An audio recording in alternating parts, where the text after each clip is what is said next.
Jamaah Jumat rahimakumullah, pada hari yang penuh keberkahan ini, khatib mengingatkan, marilah kita bersama-sama meningkatkan iman dan taqwa kepada Allah Subhanahu wa taala.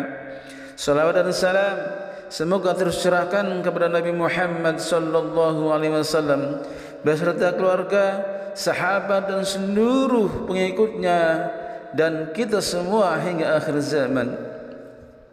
Allah Subhanahu wa taala berfirman, A'udzu billahi minasy syaithanir rajim.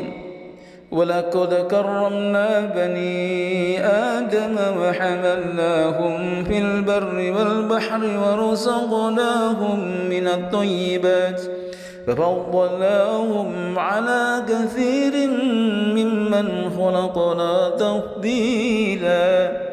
Sungguh kami telah muliakan anak cucu Adam dan kami angkut mereka di darat dan di laut. Kami anugerahkan pula kepada mereka rezeki dari yang baik-baik dan kami lebihkan mereka di atas banyak makhluk yang kami ciptakan dengan kelebihan yang sempurna. Allah Subhanahu wa taala dengan sengaja memberikan kemuliaan dan keutamaan kepada manusia melebihi apa yang Dia berikan kepada makhluk-makhluk lainnya. Jemaah Jumat rahimakumullah, kemuliaan dan keutamaan yang Allah berikan kepada manusia itu berlaku untuk semua manusia tanpa kecuali. Sebagai manusia, orang yang memeluk agama A dipandang sama mulianya dengan orang yang memeluk agama B.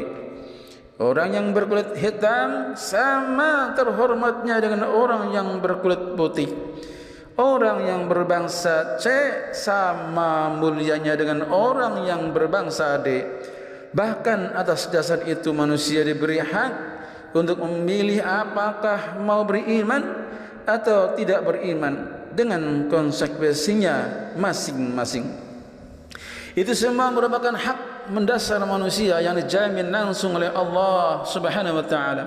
Karena itu pandangan dan tindakan yang mendiskriminasi manusia atas dasar warna kulit atau pandangan bahwa bangsa tertentu lebih terhormat yang kemudian berhak untuk menjajah atau berlaku sewenang-wenang terhadap bangsa yang lain sama sekali tidak dapat dibenarkan, sebab kehormatan dan kemuliaan adalah milik semua manusia. Hal ini telah dicontohkan oleh Rasulullah sallallahu alaihi wasallam. Beliau mengangkat Bilal bin Rabah yang berkulit hitam sebagai muazin pada saat hampir semua orang memandang rendah orang yang berkulit hitam. Itu merupakan terobosan sekaligus penegasan bahwa semua manusia adalah sama, setara dan bersaudara. Dalam contoh lain, ketika seorang perempuan keturunan bangsawan mencuri, lalu Utsman bin Zaid yang punya hubungan sangat dekat dengan Rasulullah memohon agar wanita itu tidak dijatuhi sanksi hukum. Rasulullah sallallahu alaihi wasallam menolak permohonan itu. Beliau kemudian menegaskan bahwa salah satu faktor penyebab hancurnya bangsa dan umat terdahulu adalah praktek diskriminasi. Ketika yang mencuri orang biasa dikenakan sanksi, tetapi ketika yang mencuri adalah orang bangsawan, sanksi tidak jatuhkan. Rasulullah sallallahu alaihi wasallam kemudian bersumpah bahwa seandainya putri beliau Fatimah binti Muhammad mencuri, beliau sendiri yang akan memotong tangannya sebagai sanksi hukum. Jemaah Jumat rahimakumullah, sebagai konsekuensi dari prinsip kesetaraan manusia ini, semua manusia mempunyai hak yang sama untuk bukan sekedar hidup, tetapi untuk hidup terhormat, bermartabat, bersaudara, rukun dan damai. Dalam dokumen persaudaraan manusia, sebuah dokumen bersejarah yang ditandatangani pemimpin agama besar dunia di Abu Dhabi pada 4 Februari 2019 lalu, disinggung bahwa nyawa dan jiwa manusia adalah suci dan terhormat, sehingga tidak ada manusia yang lain yang berhak membunuhnya tanpa alasan yang benar. Hal ini sejalan dengan firman Allah Subhanahu wa taala yang berbunyi, A'udzu billahi minasyaitonir rajim. Min ajli dzalik katabna ala bani Israila annahu man qatala nafsan bighairi nafsin aw fasadin fil ardi faka'annama qatala an-nasa jami'an wa man ahyaha faka'annama ahya an-nasa jami'an ولقد جاءتهم رسلنا بالبينات ثم إن كثيرا منهم بعد ذلك في الأرض لمسرفون. Oleh karena itu kami menetapkan suatu hukum bagi Bani Israel bahwa siapa yang membunuh seseorang bukan karena orang yang dibunuh itu telah membunuh orang lain atau karena telah berbuat kerusakan di bumi, maka seakan-akan dia telah membunuh semua manusia. Sebaliknya, siapa yang melihara kehidupan seorang manusia, dia seakan-akan telah melihara kehidupan semua manusia. Karena itu sungguh sangat memuliakan, sangat memilukan ketika ada orang yang dengan rasa tak bersalah menghabisi nyawa orang lain, bahkan kaum perempuan dan anak-anak yang tidak berdaya atas nama agama. Agama mana yang mengajarkan pemeluknya seperti itu?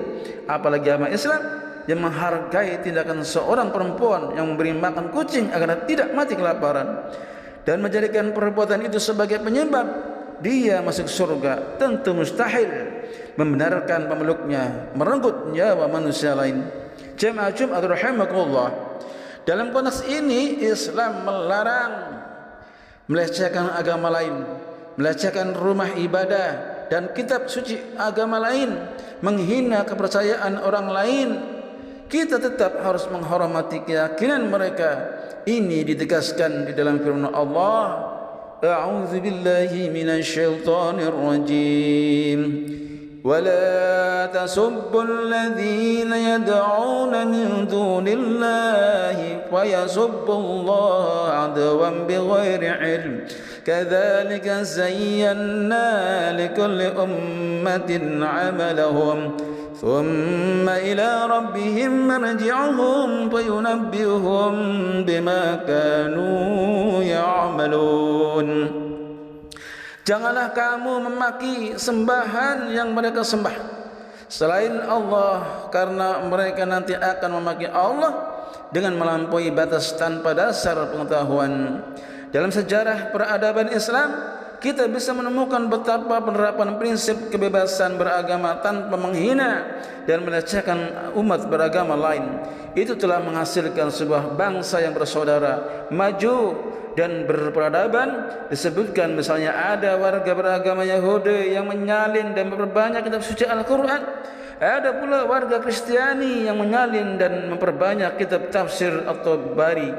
Mereka berbeda agama tetapi bersaudara dan saling bekerjasama.